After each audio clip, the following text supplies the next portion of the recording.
This is a specific question from a book. This is from K.S. Kannan. You have said in your book that Bharatanatyam has been Christianized and yoga has been digested into Christian modes.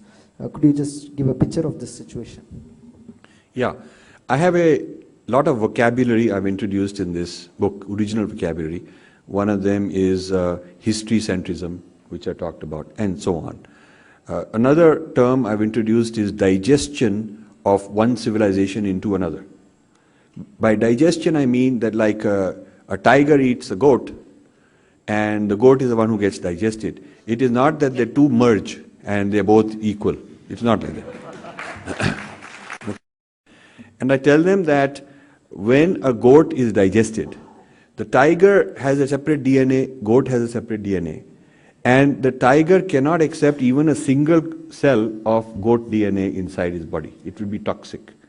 So the goat has to be, as part of the digestion process, has to be broken down to the molecular level, and those molecules have to be broken into basic raw material so that it can be reassembled into tiger DNA. So the goat disappears and the tiger becomes stronger. It is not that after eating the goat, the tiger becomes mild and gentle like a goat.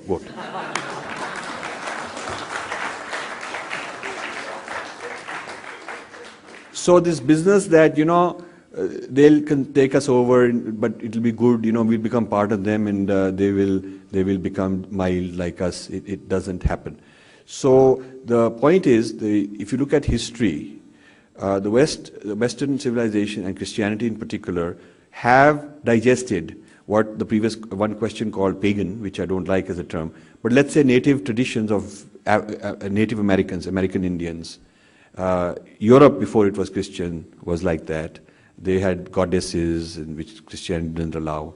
They had so many different deities, which are all finished off.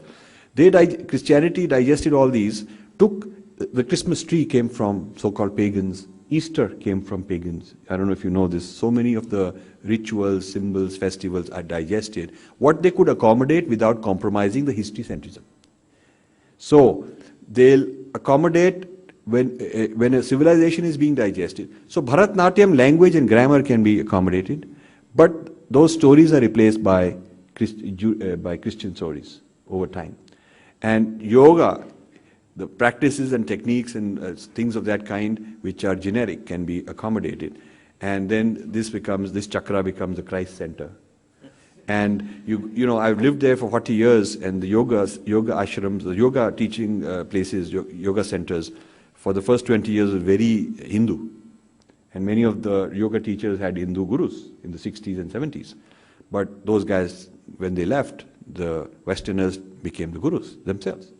And then they started following what the client base wants. The client base doesn't want much Hindu stuff, all these things. So they started phasing that out. And there was a neutral phase when it was very secular. Now the latest trend is Christian yoga.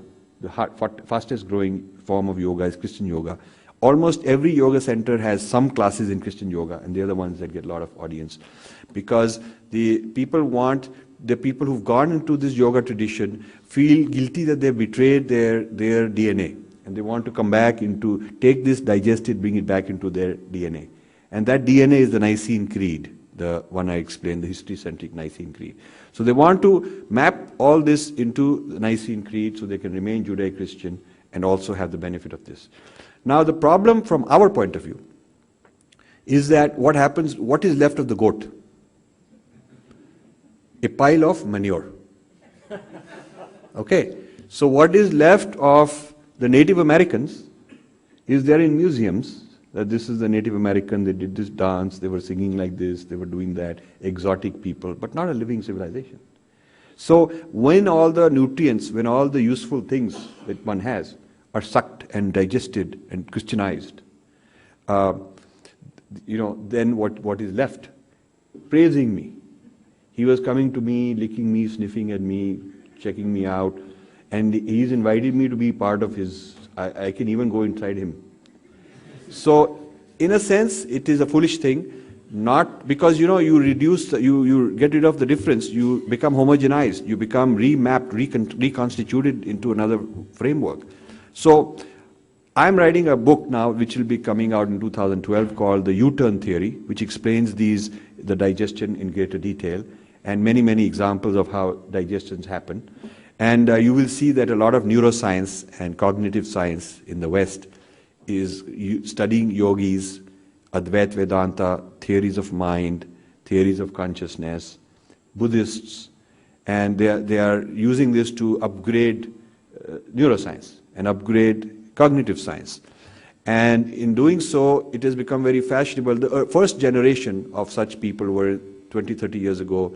They would mention that this is Vipassana meditation we're going to do research on, or Maharishi's transcendental meditation, or Yoga Nidra. But then to get grants that would classify as science, they were told don't talk these things because now it's all considered some Eastern wisdom and spirituality, and that's not science. So they were asked to drop these.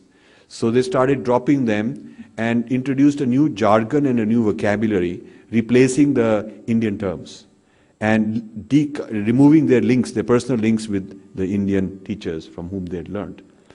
And now in the history of cognitive science, all kinds of modern terminology has been introduced, replacing the Indian words, and the pioneers are all Westerners. So you'll see Herb Benson is a pioneer, but actually he learned it from Maharishi, he learned TM. You'll see Stephen LaBerge, he took Yoga Nidra and he called it lucid dreaming, as a state of consciousness, lucid dreaming. And now there are many institutes of lucid dreaming that are teaching all this. And then you have John Kabat-Zinn, who has trademarked mindfulness meditation, and that's Vipassana. He learned it from his early books, talk about that. So I'm writing this U-turn theory to explain what happens when you get digested.